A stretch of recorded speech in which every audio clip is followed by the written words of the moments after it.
what we need to think about is lessons in critical thinking and how can we improve critical thinking with the general public.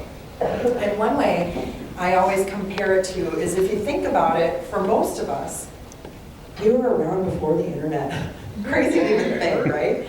Crazy to think that when we were kids, our only source of information was the glorified paperweight of like, not just the phone book, but the Encyclopedia Britannica, okay?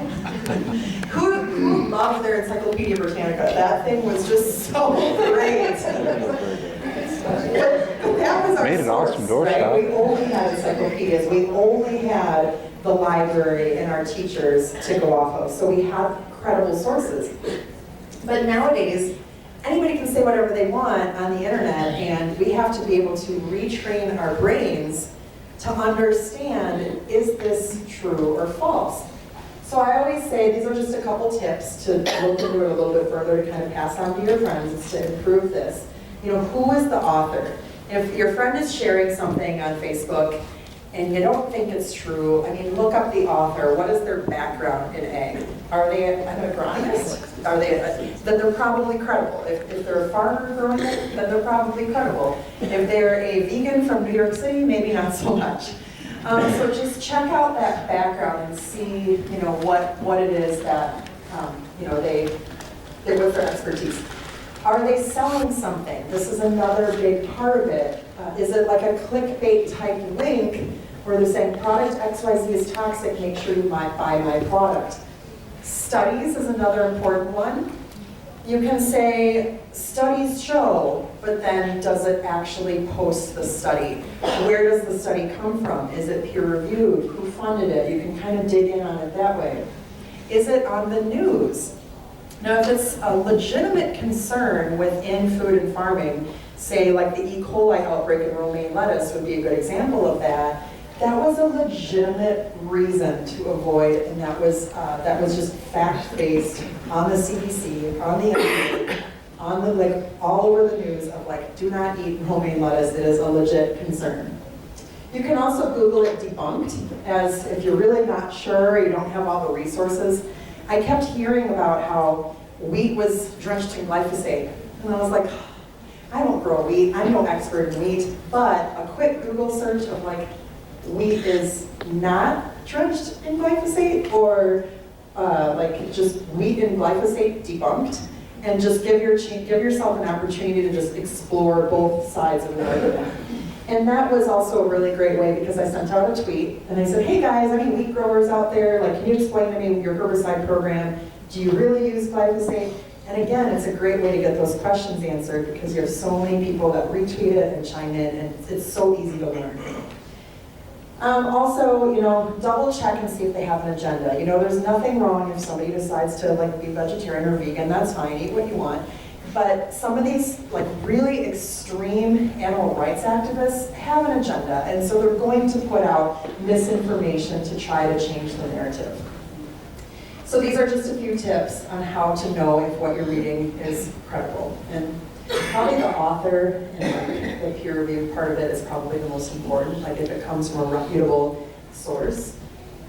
So we're gonna play a second round of true or false. True or false?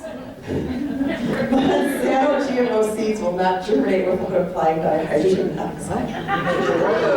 It's true, but it's ridiculous. So again, this was another social experiment that this page did because most people got it and they were like, oh, haha, no plant will grow without applying the crazy chemical dihydrogen monoxide. But then you still had the people sharing it that go, oh my God, Monsanto chemicals, it's the devil. And you're like, wait a minute, let's slow down here a little bit. So that was fun. But on that topic, I mean, that is probably one of the most popular myths we hear about, right? Is like so many people talking about Monsanto, GMOs, chemicals. And that's what I used to believe until I realized that my boyfriend was growing them. And then I was like, whoa, mind blown.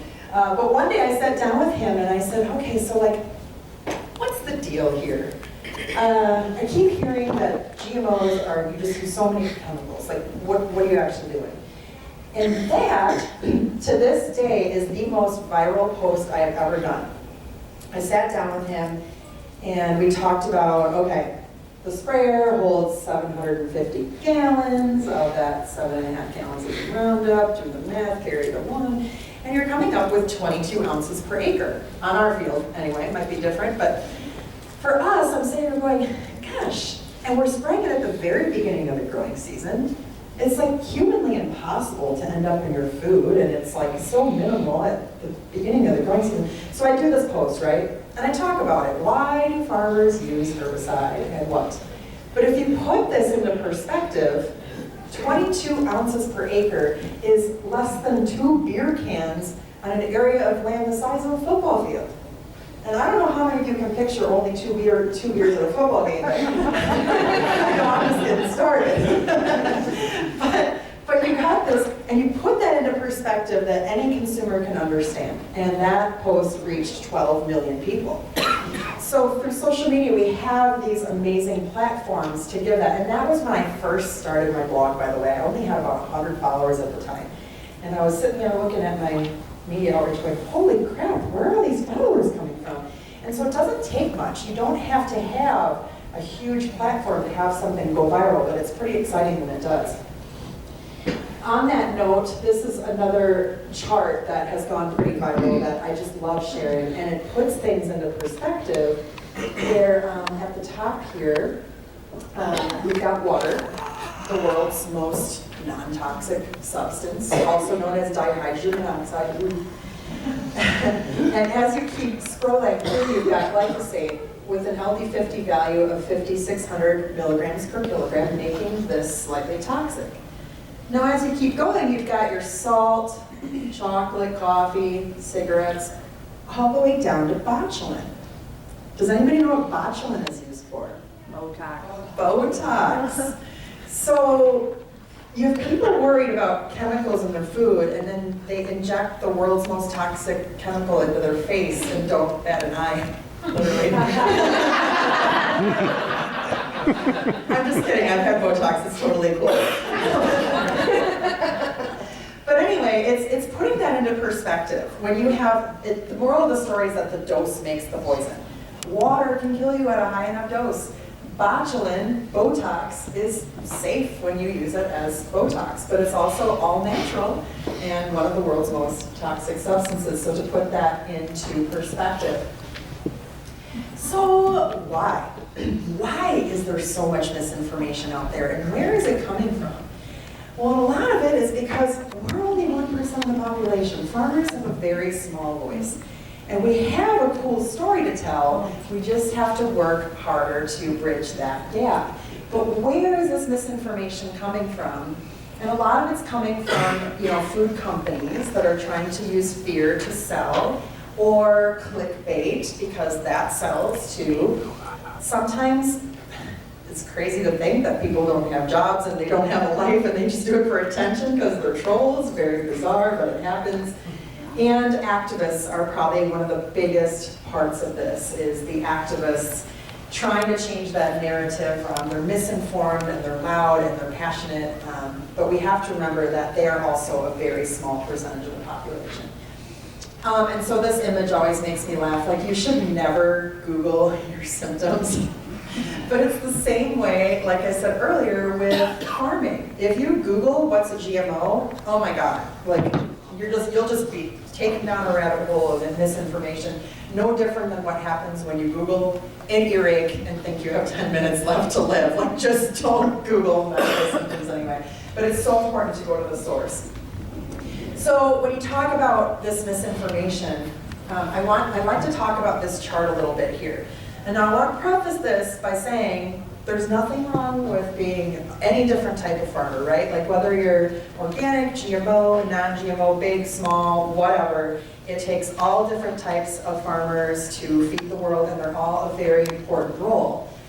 But this slide here talks about the funding behind the anti-GMO movement, where you've got these big organic corporations and the non-GMO project that are spending $3 billion a year leading with fear.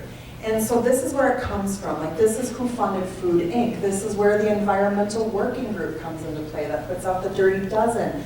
This is the Organic Consumers Association. The people that are involved in this is Whole Foods, Stonyfield Organic. You've got Nature's Path, there's Earthbound Farms, let's see, Organic Valley. Organic Valley is a big one. So you have all these different food companies that are saying, well, everything is bad unless you buy our product. So I like to raise awareness on this just so we kind of have an understanding of where it's coming from and why, and have that dialogue. And ultimately, this is going to hurt trust in the long run. I go to organic farming conferences, and I've heard organic farmers say, nobody trusts us anymore. They don't believe us anymore. I don't even want to be organic anymore. And it's like, well, that's too bad, right? Because if they want to, and they can make a profit, and they enjoy doing it, and they believe in it, good for them. But when you have food companies that are muddying the waters and starts to lose trust in the whole industry overall, it hurts everybody. So this is just one example of where that comes from. And the animal rights activists have a very similar story. HSUS, the Humane Society of the United States, not to be confused with your local Humane Society that helps dogs and cats. This is a lobbying group that spent over $140 million last year alone lobbying against animal agriculture. They would love to see us livestock farmers out of business. And who are they tied to? PETA, Mercy for Animals, all these other people, these vegan animal rights activist groups that frankly are doing a pretty good job in the social media world.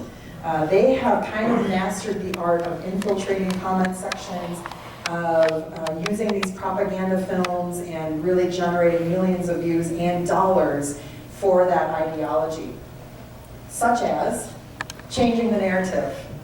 You can take something that somebody doesn't understand and make it sound horrific. Brooks family from Florida. She wrote this amazing article. I highly recommend you guys read it and share it. It's called Cut the Bull already. And she talks about the importance of AI and tells a really great story and just debunks these myths in such a clear way. It's always a very popular article. You can share it. So a few communication tips. You know, I love talking about social media and the importance of bridging this gap, but as far as communicating, there is so often I see people in the comment section just being really mean to each other, and that just gets everybody, it gets us nowhere. You're never going to win anybody over if you're a jerk. So a couple communication tips is really to have empathy.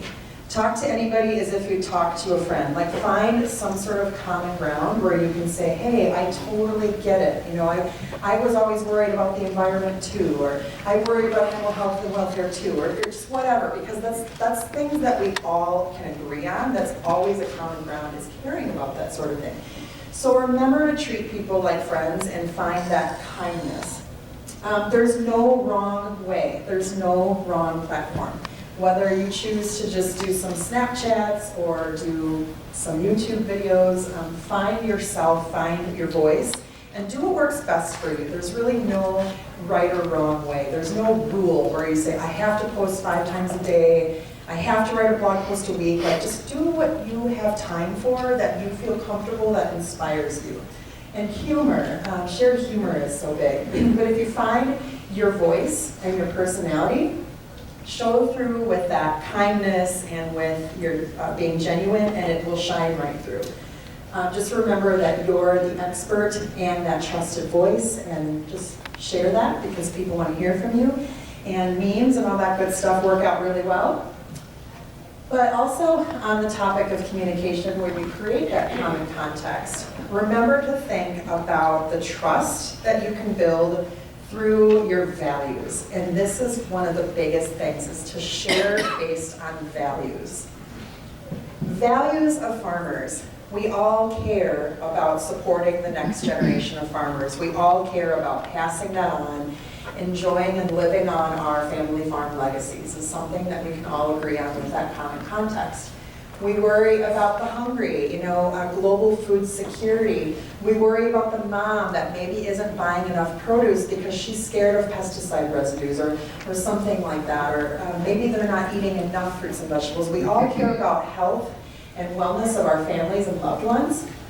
And we all care about sustainability, whatever that even means sometimes, right? I mean, so many people define that in a different way. But at the end of the day, there's no denying the fact that we all care about the planet, the animals, our health and well-being. And so remember to think about these shared values when you're communicating. It goes pretty far with that. And another